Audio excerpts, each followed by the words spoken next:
कहते हैं भैरवपुर की सुनसान गलियों में जब रात के पिछले पहर कोई अकेला गुजरता है तो उसके पीछे धीमी चाप सुनाई देती है, जैसे कोई अनदेखे कदम उसके साथ साथ चल रहे हों। मगर जो एक बार आहट सुन ले वो फिर कभी अपनी खामोशी वापस नहीं पा सकता। दोस्तों, अगर आपको भूत प्रेत, पुलिस रार वाक़यात और रीढ़ की हड्डी तक सुन कर देने वाली कहानियाँ पसंद हैं तो आप बिल्कुल सही जगह पर हैं। हमारा मकसद है आप तक वो किस्से पहुंचाना जिन्हें सुनकर रातें बेचैन हो जाएं। तो चैनल को सब्सक्राइब करें, लाइक करें और बेल आइकन दबाना मत भूलें ताकि हर नई कहानी सबसे पहले आप तक पहुंचे।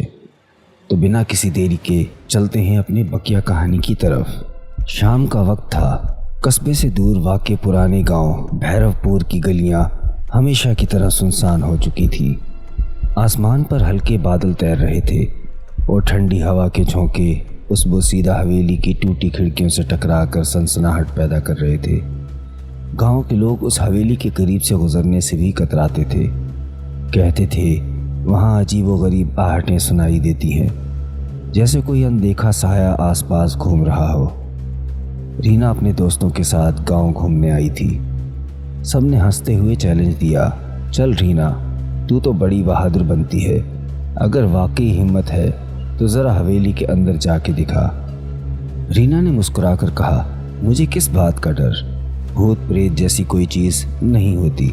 ये कहकर वो अकेली हवेली के अंदर चली गई। टॉर्च की रोशनी जब दीवारों पर पड़ी तो उनके साए अजीब डरावनी शक्लें इख्तियार करने लगे। रीना घबरा कर पलटी, मगर वहाँ कोई नहीं था। शायद मेरे दोस्त मजाक कर रहे हैं, उसने खुद से कहा। मगर अगले ही लम्हे जब उसने दोबारा टॉर्च की रोशनी घुमाई तो दीवार पर उसके साथ एक और साया भी हिलता हुआ दिखाई दिया। रीना की सांसें तेज़ हो गई। उसने धीरे से आवाज़ लगाई, कौन है वहाँ? मगर कोई जवाब ना आया। सिर्फ कदमों की धीमी चाप उसकी तरफ बढ़ती महसूस हुई। रीना चीख कर बाहर भाग गई। दोस्त ज़ोर ज़ोर से हंसने लगे। क्या हुआ रीना? चेहरे का रंग उड़ गया। रीना कपकपाती आवाज़ में बोली, नहीं, अंदर कोई था। दोस्तों ने हंसी में उड़ा दिया। मगर उस दिन के बाद रीना के साथ अजीबोगरीब वाक़यात पेश आने लगे। कभी रात में उसके कमरे में किसी के चलने की आवाज़ आती, कभी आईने में उसके पीछे धुंधला सा साया दिखाई देता। गांव का नाई रघु, जो रात गए तक अपनी दुकान बंद करता था, एक दिन तालाब के किनारे से गुजरते हुए चौंक गया। उसे लगा जैसे कोई उसके पीछे चल रहा हो। कौन है बे, सामने आ, वो बोला, मगर कोई जवाब नहीं आया। रघु ने कदम तेज़ कर लिए, मगर आहट भी वैसे ही तेज़ हो गई। अचानक उसके सामने सफ़ेद लिबादे में लिपटा एक साया नमूदार हुआ, जिसकी आंखें सब्ज रोशनी में दहक रही थी। रघु, तेरा वक्त आ गया है, तू बच नहीं पाएगा। रघु खौफ से चीखा और अंधाधुंध भाग खड़ा हुआ। अगली सुबह जब लोग उसे देखने पहुंचे तो वो पागल सा हो चुका था। बस यही बड़बड़ा रहा था, आहट, आहट मुझे ले जाएगी। गांव के स्कूल मास्टर अनिरुद्ध भूत प्रेत की बातों पर यकीन नहीं रखते थे। मगर एक रात जब वो हवेली के पास से गुजर रहे थे तो उन्हें साफ साफ भारी कदमों की आवाज़ सुनाई दी। ये कैसी आवाज़ है? यहाँ तो कोई नहीं। वो पीछे मुड़े, मगर वहाँ सिर्फ वीरान सड़क थी। अचानक उनके कान के करीब किसी ने सरगोशी की, तू बच नहीं पाएगा। रीना, रघु और अनिरुद्ध तीनों अलग अलग लोग थे, मगर सबने एक ही चीज़ महसूस की, आहट। पूरे गांव में दहशत फैल गई। लोग कहने लगे कि हवेली में कोई पुराना राज दफन है, जिसकी वजह से ये सब हो रहा है। अब भैरवपुर का नाम सुनते ही लोगों के चेहरे जर्द पड़ जाते। रीना का चेहरा पीला और आंखों के नीचे साए गहरे हो गए थे। रघु होशो हवास खो बैठा था और मास्टर अनिरुद्ध भी रात को अकेले निकलने से डरता था। लेकिन खौफ यहीं ख़त्म नहीं हुआ।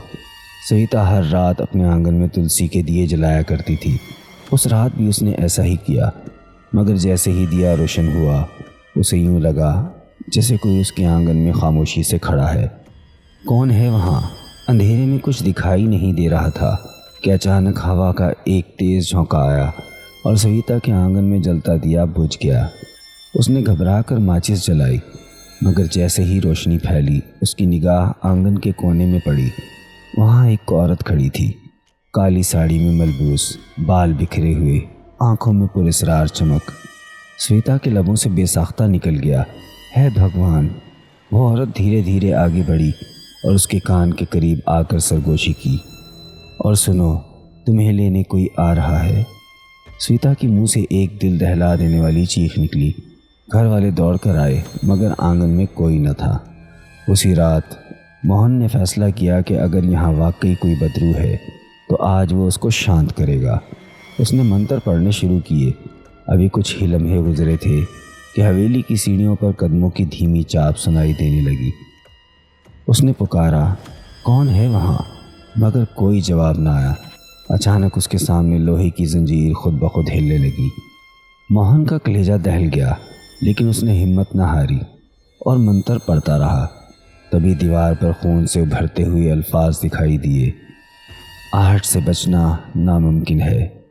मोहन के हाथ से माला गिर गई और वो हवास बाख्ता होकर गांव की तरफ भागा। उसके लबों पर बस एक ही जुमला था, ये जगह मनहूस है, यहाँ कोई अनदेखी ताकत है। उधर अमर, जो गांव और कस्बे के बीच बस चलाता था, एक रात सुनसान सड़क पर अकेला जा रहा था। बस में कोई मुसाफिर नहीं था। अचानक उसने रेयर व्यू शीशे में देखा, पिछली सीट पर कोई बैठा था, सफ़ेद कपड़े पहने, चेहरा धुंध में लिपटा हुआ। अरे कौन है? टिकट तो लो। अमर ने पुकारा मगर कोई जवाब न आया। वो बस रोक कर पीछे गया, सीट खाली थी। वो वापस आकर ड्राइवर सीट पर बैठा ही था कि उसके कानों में सरगोशी हुई, बस चलती रहने दो, आखिरी मंजिल मेरे पास है। अमर का रंग फक हो गया। उस रात के बाद उसने दोबारा कभी रात में बस नहीं चलाई। जब गांव भर में ये बातें फैलीं तो पुलिस ने तफ्तीश के लिए डीसीपी अरविंद को भेजा। अरविंद बहुत मुंतकी इंसान था, भूत प्रेत की बातों पर हंसता था। ये सब वहम है, मैं खुद हवेली जाकर देखता हूँ। वो रात को टॉर्च लिए वहाँ पहुँचा। हवेली की दीवारें बोसीदा थीं, जैसे बरसों से किसी ने छुआ ना हो। अचानक सीढ़ियों पर भारी कदमों की आवाज़ गूंजी। रुक जाओ, कौन है वहाँ? उसने टॉर्च घुमाई मगर सामने कुछ न था। फिर जैसे किसी ने उसके कंधे पर हाथ रखा, वो तेज़ी से पलटा। वहाँ सिर्फ हवा थी। तभी एक मध्यम मगर वाज़ेह आवाज़ उसके कानों में गूंजी, अगर सच जानना चाहते हो तो तह खाने में उतर आओ। अब तक अलग अलग लोगों ने मुख्तलिफ अंदाज में आहट सुनी थी। हर वाक़या जुदा था मगर सब एक ही राज की तरफ इशारा कर रहे थे, आहट।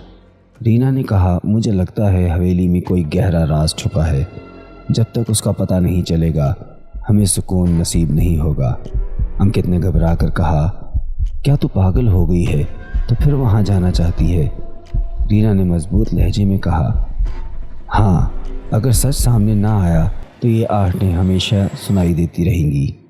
अब भैरवपुर गांव खौफ की अलामत बन चुका था। लोग रात में घरों से बाहर निकलना छोड़ चुके थे। हर तरफ वही सरगोशियाँ, वही धीमे कदमों की चाप। रीना का खौफ अब तजस्सुस में बदल चुका था। उसने फैसला किया कि वो तहखाने तक जाएगी मगर अकेले नहीं। उसने अंकित, मास्टर अनिरुद्ध और पुलिस अफसर अरविंद को साथ चलने को कहा। हमें सच का पता लगाना ही होगा, वरना ये आहटें हमें जीते जी निकल जाएंगी। अरविंद ने कहा, ठीक है, मैं पुलिस वाला हूँ, पीछे हटना मेरे बस का नहीं। आज रात तय खाने में उतरते हैं। रात के 12 बजे चारों हवेली पहुँचे। अंदर इतना सन्नाटा था कि दिल की धड़कन भी सुनाई दे रही थी। अचानक सीढ़ियों पर वही कदमों की आवाज़ गूंजी। रीना के हाथ कँपकँपाने लगे। डर मत, हम सब साथ हैं ना, अनिरुद्ध ने तसल्ली दी। सब धीरे धीरे तय खाने की सिमत बढ़े। हवेली के पीछे एक पुराना लोहे का दरवाज़ा था जिस पर जंग जमी हुई थी। अरविंद ने ज़ोर से धक्का दिया। जंग आलूद दरवाज़ा चरचराता हुआ खुल गया और अंदर से ताफुन की एक भारी लहर निकली। सीढ़ियाँ अंधेरे में नीचे की तरफ जा रही थी। चारों ने हिम्मत की और तय खाने में उतर गए। वहाँ ठंडक और नमी की मिली जुली बू फैली हुई थी। दीवारों पर काई जमी थी और बीचों बीच एक टूटी फूटी चौकी रखी थी। देखो, रीना की आवाज़ कांप गई। दीवार पर खून से लिखा था, ये मेरा शराब है, जो सुनेगा उसका अंजाम यकीनी है। अंकित ने कांपती हुई आवाज़ में कहा, ये किसने लिखा होगा? अचानक तहखाने के कोने से एक सफ़ेद धुंधला साया उभरा। सबके कानों में वही जानी पहचानी आहट गूंज उठी। साया बोला, मैं इस हवेली की मालकिन ललिता हूँ। 100 बरस पहले मेरे शौहर ने लालच में आकर मुझे यही जिंदा दफना दिया था। मेरी चीखें, मेरे कदमों की आहट आज तक इन दीवारों में कैद हैं। रीना की आंखें खौफ से फटी रह गई। तो ये सारी वारदातें, वो सब आहटें। इतने में तहखाने की दीवारें लरजने लगीं, छत से मिट्टी झड़ने लगी। ये क्या हो रहा है? अंकित चीख कर बोला। ललिता की आवाज़ गूंजी, मेरा शराब लाफानी है, जो सच जान लेता है वो भी आहट से नहीं बच सकता। रीना, अंकित, अनिरुद्ध और अरविंद चारों जान बचाकर भागने लगे, मगर आहट हर सिमत से उनका पीछा कर रही थी। कभी करीब, कभी दूर, कभी ऊपर, कभी नीचे। वो हवेली के दरवाजे की तरफ लपके। अरविंद ने हाँफते हुए कहा, अगर हम ये हवेली जला दें तो शायद ललिता का दफन जिस्म भी आग में जलकर आज़ाद हो जाए और ये नहूसत हमेशा के लिए ख़त्म हो जाए। सब ने फैसला किया। लम्हों में आग के शोले बुलंद हुए और वो खौफनाक हवेली जलने लगी। वो चारों बाहर खड़े देखते रहे, जैसे कोई बोझ सीने से हट गया हो। लोगों ने बाद में बताया कि हवेली की मालकिन सालों पहले अचानक गायब हो गई थी, मगर सच ये था कि उसे कत्ल करके वहीं दफना दिया गया था। अगले दिन गांव के सब लोग इकट्ठे हुए, इज्तिमाई पूजा कराई गई और बरसों बाद पहली रात भैरवपुर गांव सुकून से सोया। लेकिन चंद दिन बाद जब रीना अपने कमरे में पढ़ाई कर रही थी तो खिड़की से ठंडी हवा का एक झोंका आया। अचानक उसे महसूस हुआ जैसे कमरे के कोने से किसी के कदमों की आहट आ रही हो। कौन है? उसने कपकपाती आवाज़ में कहा। कोई जवाब नहीं, सिर्फ वही धीमी चाप, वही आहट। रीना की आंखों में वही पुराना खौफ लौट आया। भैरवपुर की हवेली का राज तो खुल गया, मगर आहट अब भी जिंदा थी।